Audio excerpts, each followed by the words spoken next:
Do you believe in miracles? I sure do. In fact, I recently jotted down all of the miracles in my life, and I had at least 5 that I'm aware of.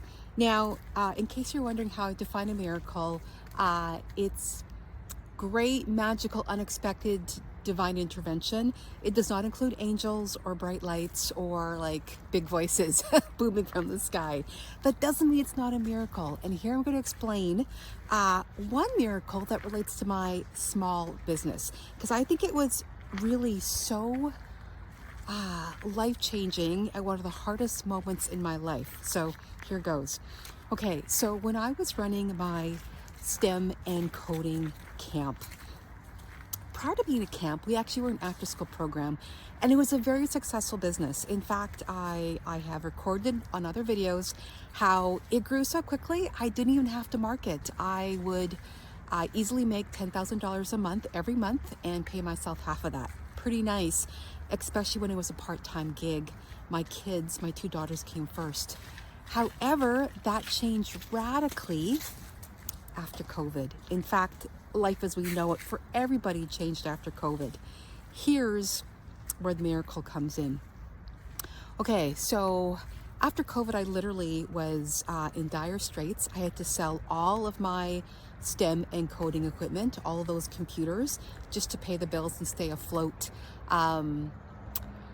When I decided to bounce back in 2022, the fall, things were tough. They were also tough in the winter of 2023. That was the point. After 6 months of beating my big head against the wall, I thought, you know what? Let's do something different. Let's, instead of being a 10-month, 12-month business, let's go all in on being a summer camp for kids. But it was a pretty radical idea because a summer camp only operates for 2 months. And do you want to have a business where you only have 2 months to make money? Logically, it's illogical.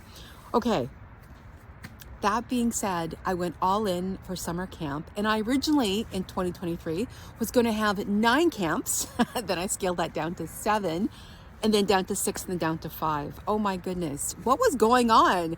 Well, you know, I was ambitious. I believed in myself. I was arrogant. I didn't do the research. All of the above. Needless to say, I did hire someone full-time to help me. Great person, bad hire. But I think I wanted someone else to save me, to rescue me. Yeah, bad call. Bad call. Where am I going with this? By the end of that year, I had tens of thousands of dollars of debt. In fact, I never actually talk about how much debt. I don't quantify it because I'm still to this day really ashamed. But I'll tell you for the first time in video, we had $70,000 of debt. And to put that into context, where I live, the average annual salary is like $70K. And not only did I have that as debt, but that wasn't even 12 months of debt. It was 2 months because I was only running summer camp.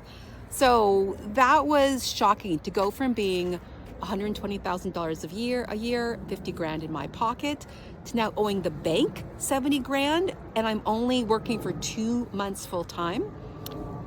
Shockingly embarrassing. Don't worry, the miracle's coming up. I have to set the context. I was so desperate to pay off that debt. I have never had that much money owing to the bank that didn't have like house keys or car keys attached to it. I'm a very frugal person. You can tell by my like simple clothes and non-manicured nails. I obviously had to get work to pay off the debt because summer camp was over. But the point to say is, I was like, how do I pay this off? Like, just do the math, $70,000. I'm an idiot. I also have a business degree. Did I tell you that? I'm a really big idiot. The moral of the story is, I ended up entering a contest. Now, this was a contest for small business owners to win money. And literally, I debated entering the contest repeatedly over the 6 weeks that I was aware of it. I was like, yeah, I'll enter it. Yeah, no, I'm not. I have no chance. I'll never win. I'm not the right company they're looking for. Literally back and forth for 6 weeks. I finally just stopped and I entered the darn contest and submitted it, never thought twice, did it quickly, moved on. So you probably know where this is going, right? Like maybe 2 months later, I get this big manila envelope in the mail, and it's from a bank that I don't bank with. And I didn't connect it to like the bank contest because I'm just thinking it's junk mail from another bank. I get loads of junk mail from banks who want me to transfer my money, which I have none, to their business.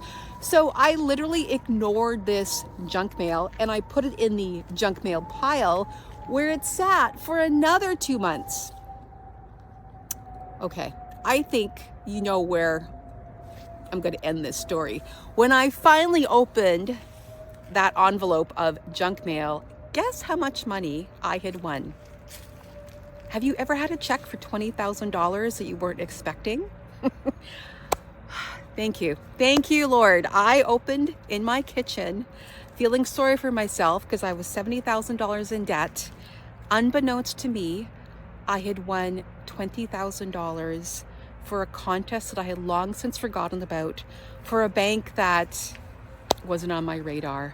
The irony is that I wasn't going to enter that contest, and then I did. So as you can imagine, I Hail Married.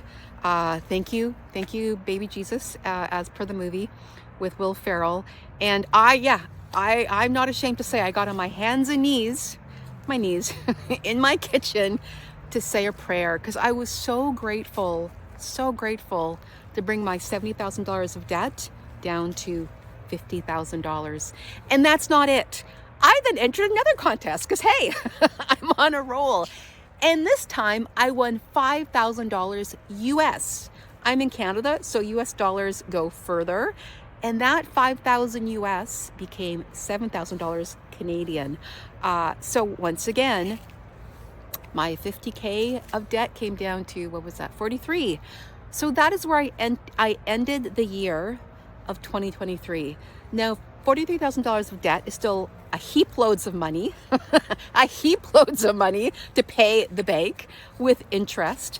But the moral of the story is that is one of my undeniable miracles many times over, because not only was I not going to enter that contest and waste my time, I was going to put that envelope in the recycling bin, just chuck it in the garbage. So if you believe in miracles, hopefully this one resonates. If you don't, hopefully this one inspires you to think otherwise. But I will say one of the best blessings of 2023, the hardship made me stronger, and it reinvigorated my faith, which, I'm what's that saying? A recovering Catholic. It's lapsed over the years, but I do believe in miracles, and that's one reason why.